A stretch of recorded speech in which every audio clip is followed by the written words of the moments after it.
Bonjour à tous et bienvenue à ce nouvel atelier du fait maison Alice Délices. Alors la semaine dernière, on était au Japon en mode pancake fluffy, là, vous savez ces pancakes hyper aériens. On s'est régalé à la boutique, hein, on a bien sûr tous partagé, c'était super bon. J'espère que de votre côté aussi vous vous êtes régalés.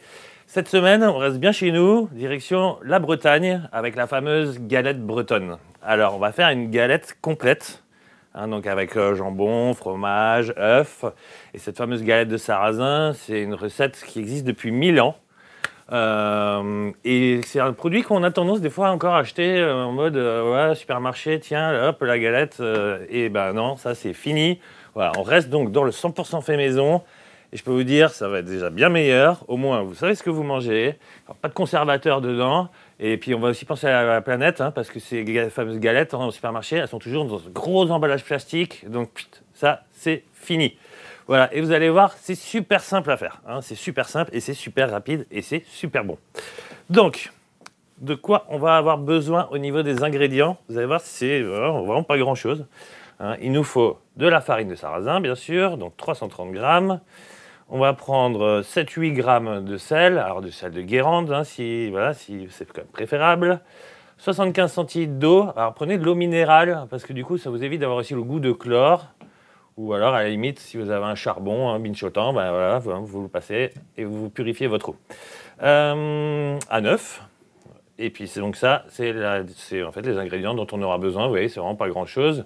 Vous retrouverez de toute façon la liste des ingrédients sur notre chaîne YouTube, sur le site internet Alice Délices et sur notre page Facebook, bien sûr. Après, au niveau des ustensiles. Alors, vraiment pas besoin de grand-chose non plus. Bien sûr, on va prendre un fouet, un cul de poule. On va prendre une spatule pour retourner la crêpe. Vous allez me dire, je suis un malade de la microplane, mais oui. Encore une microplane. Ça, c'est la microplane à gros grains. Parce que dans l'autre, elle est super bien pour le parmesan, mais pour le gruyère et tout, il faut prendre celle-là, qui est géniale aussi. On va prendre le pinceau.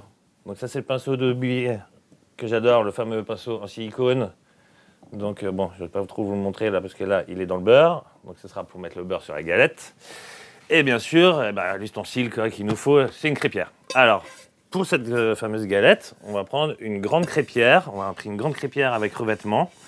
Parce qu'il nous faut quand même une taille assez importante, parce qu'après on va la plier en carré, etc. Donc on veut quand même une galette.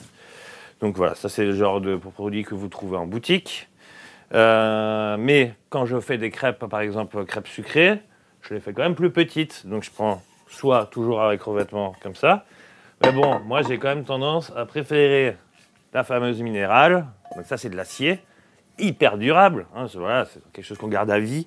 Et en fait, quand je fais les galettes sucrées, enfin les crêpes sucrées, je trouve quand même qu'en termes de cuisson, ça rajoute quand même un petit croustillant et tout que j'arrive pas à faire avec une crêpière avec revêtement. Donc ça, c'est vraiment mon petit coup de cœur au niveau des crêpières. Bien sûr, il faut quand même que je vous parle de ce beau bébé, cette fameuse machine. Hein, donc ça, c'est la Bilig, ou le Bilig, la fameuse crêpière donc produite en Bretagne. Et ça, c'est vraiment un truc qu'on garde à vie. Hein, c'est vraiment une super machine. Et là, vous pouvez faire les fêtes foraines, les kermesses avec ça. Voilà, et vous allez la garder toute une vie. C'est juste increvable. Voilà. Donc, il fallait quand même que je vous la montre. Bon, on va attaquer la recette. Alors, bien sûr, la liste des ustensiles, vous la retrouvez toujours sur notre page Facebook, sur notre site internet et sur la chaîne YouTube. On attaque la recette et vous allez voir, ça va être hyper rapide.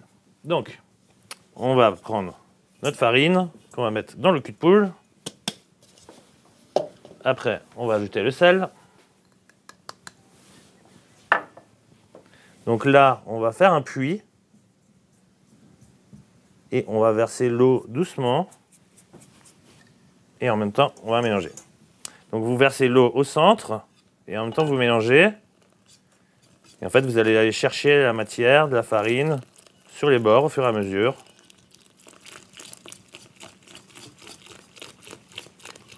Donc vous voyez, il n'y a vraiment rien de sorcier.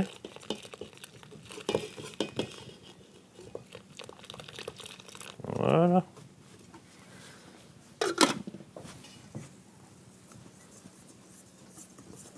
Ok. Donc, il y a une recette qui existe, une version qui existe, sans œufs. Alors nous, on rajoute quand même l'œuf, parce que l'œuf, ça va lui permettre d'avoir un petit peu plus de souplesse aussi. Donc on mélange bien, on ne veut pas de grumeaux. Cette pâte, après, donc quand on l'aura terminée, il va falloir la faire reposer au moins 2 heures, minimum. Le mieux, c'est 6 heures. Hein, si vous avez le temps, c'est 6 heures, mais c'est 2 heures minimum. En fait, c'est un peu comme si on faisait un levain. Donc ça va faire une fermentation, ça va faire des petites bulles. Voilà, et c'est là où vraiment la pâte elle sera prête. Donc l'œuf, toujours à plat. Ça, je le dis à chaque fois, ça vous évite les bouts de coquille. On mélange notre œuf. Je vous disais, ça évite les bouts de coquille, mais il y en a quand même un petit. Tac. Et on mélange avec notre œuf. Bon, bah voilà, hein, ça fait en 3 minutes. Hein. Alors, moi, il faut que j'allume ma plaque. Donc, on va la faire partir sur feu assez fort quand même. Et après, on baissera un petit peu. Bon, bah là, la pâte, elle est prête. Moi, je la mets de côté. Hein, on va la laisser reposer après au frais. Bien sûr, comme d'hab, nous, on a déjà fait une petite préparation. Voilà, donc moi, j'en ai une qui est déjà prête. Et alors, pour vous expliquer aussi un petit peu, donc là, on va la faire avec jambon, fromage, œuf. Mais franchement, libre à vous après hein, de faire d'autres choses. Hein, voilà, vous pouvez changer le jambon, vous pouvez mettre du jambon fumé, vous pouvez mettre de la pancetta, vous pouvez changer le fromage aussi. Hein, ça peut se faire avec du morbier, avec du comté. Enfin voilà, hein, après ça, c'est... On peut faire plein de choses. Et il y en a une qui est très sympa, hein, qu'on aime bien, nous, c'est gorgonzola. Après, vous pouvez mettre de la poire avec, hein, gorgonzola poire, c'est juste super bon, et des noix. Voilà. Et puis, vous pouvez rajouter des petites choses pour faire du croustillant. Soit de l'ail frit aussi, ça c'est super bon, mais aussi des amandes, des noisettes, enfin bon, hein, ça c'est... Après à vous de voir, mais nous là on va rester dans la classique. Hein. Aujourd'hui on fait la classique et ça ira déjà très bien comme ça. Si jamais vous arrivez maintenant, on est en train de faire des galettes de sarrasin. Voilà, on va attaquer la cuisson. Donc j'attends quand même que ce soit bien chaud. Et alors petite chose, on va mettre de l'huile. Hein, parce que si vous mettez du beurre, vu que ça va être bien chaud, faut pas que le beurre il brûle, quoi. Voilà, c'est pas très très bon pour la santé en plus. Donc du coup, nous on va prendre de l'huile. Donc vous pouvez vous équiper aussi tout de suite avec un petit papier pour pouvoir enlever l'excédent. Et on va attendre quand même que ce soit une toute petite minute que ce soit bien chaud. Voilà, voilà, ça devrait être pas mal. Donc petite chose aussi, jamais à plus de 2 tiers de la puissance. Alors, n'oubliez pas, c'est une poêle avec revêtement, donc pas plus de 2 tiers de la puissance. Et petite chose aussi, qui est super importante, cette recette, elle est sans gluten. Voilà, donc il n'y a pas de gluten. Et si vous voulez la faire en fait sans lactose, eh ben, c'est simple, vous ne prenez pas du beurre classique, vous prenez du beurre végétal, et là vous avez une recette sans gluten et sans lactose. Bon, il y aura quand même le fromage, mais ça peut changer aussi. Voilà. Allez, je pense que c'est pas mal. Donc on va mettre un peu d'huile.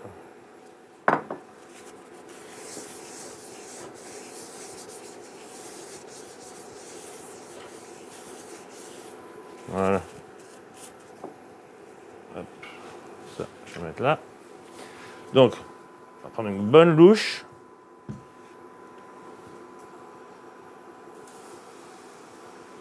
Ok. Allez, faites bien le tour. Hop. Un petit peu sur la plaque.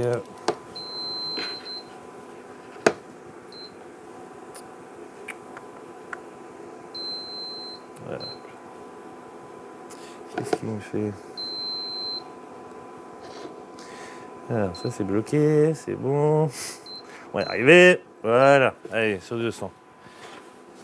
Donc là, en fait, c'est bien aussi parce que ça va faire des petits trous.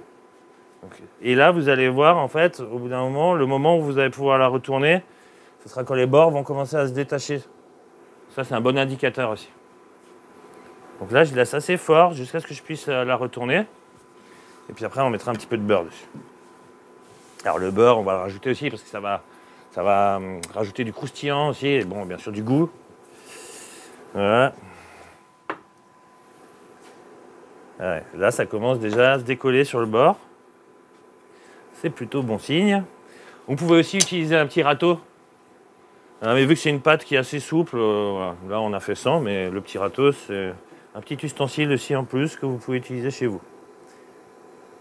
Donc, alors il faut y aller doucement. Voilà. Ok. La pâte, elle est quand même, c'est une pâte qui est assez fragile. Allez, on va juste laisser encore un tout petit peu. Et puis après, quand on va la retourner, on va baisser. Parce qu'on ne veut pas que ça cuise non plus trop fort.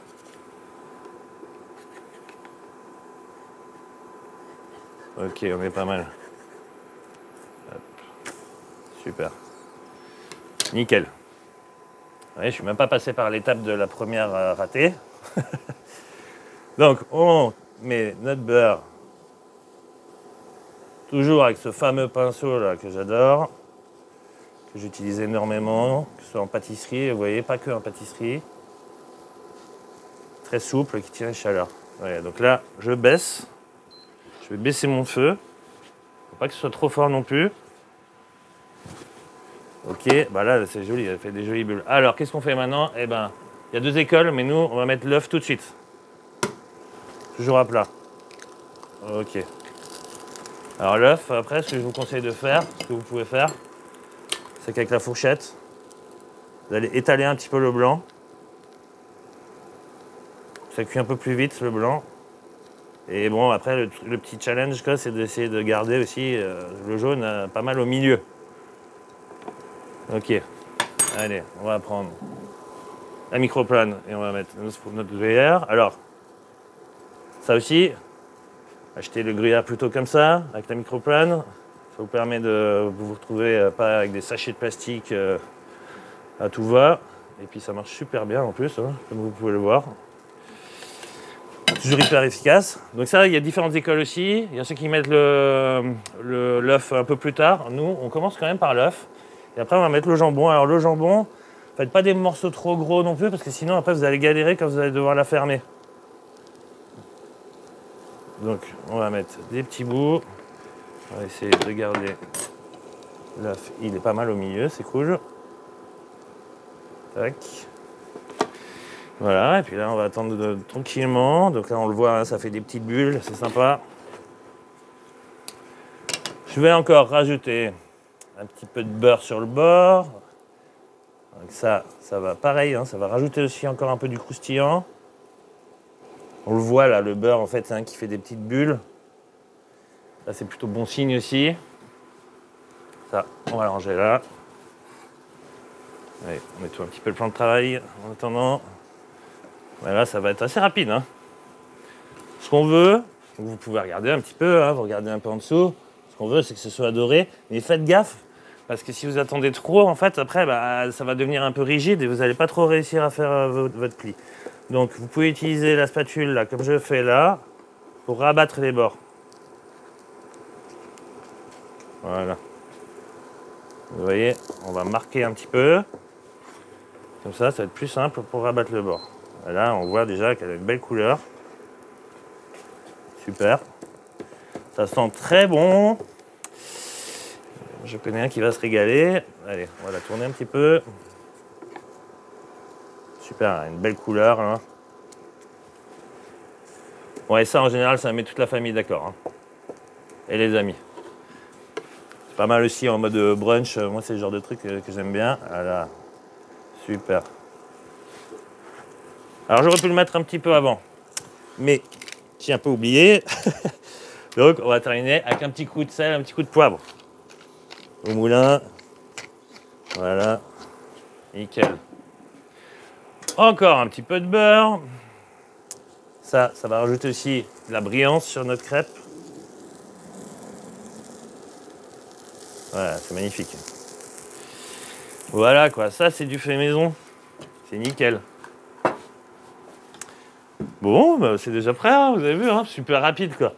Je crois que ce sera l'atelier le plus rapide qu'on ait fait pour le moment. Et vous voyez, ça peut être très rapide et super bon. Ouais, bah là c'est cool, hein, c'est cool. Faut pas que l'œuf il soit trop cuit non plus. Allez, je pense que c'est parfait. On va sortir ça.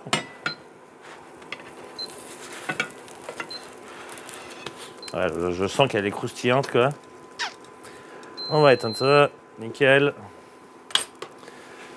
Et bon, bah voilà, la phase que je préfère à la dégustation. Je vais essayer de pas me brûler quand même, hein, parce que ça doit être bien chaud là. Et là, à mon avis, ça va être carrément pas mal. Donc, je vois que c'est croustillant en plus. Bon, je vais prendre de l'œuf. Hein. Allez. Tac.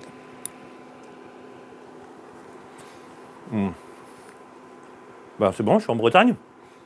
Trop bon. Trop bon. Ah ouais, excellente. Elle est bien croustillante. Elle a le bon goût du sarrasin. J'adore ça. Bon. Ben voilà, c'est déjà fini.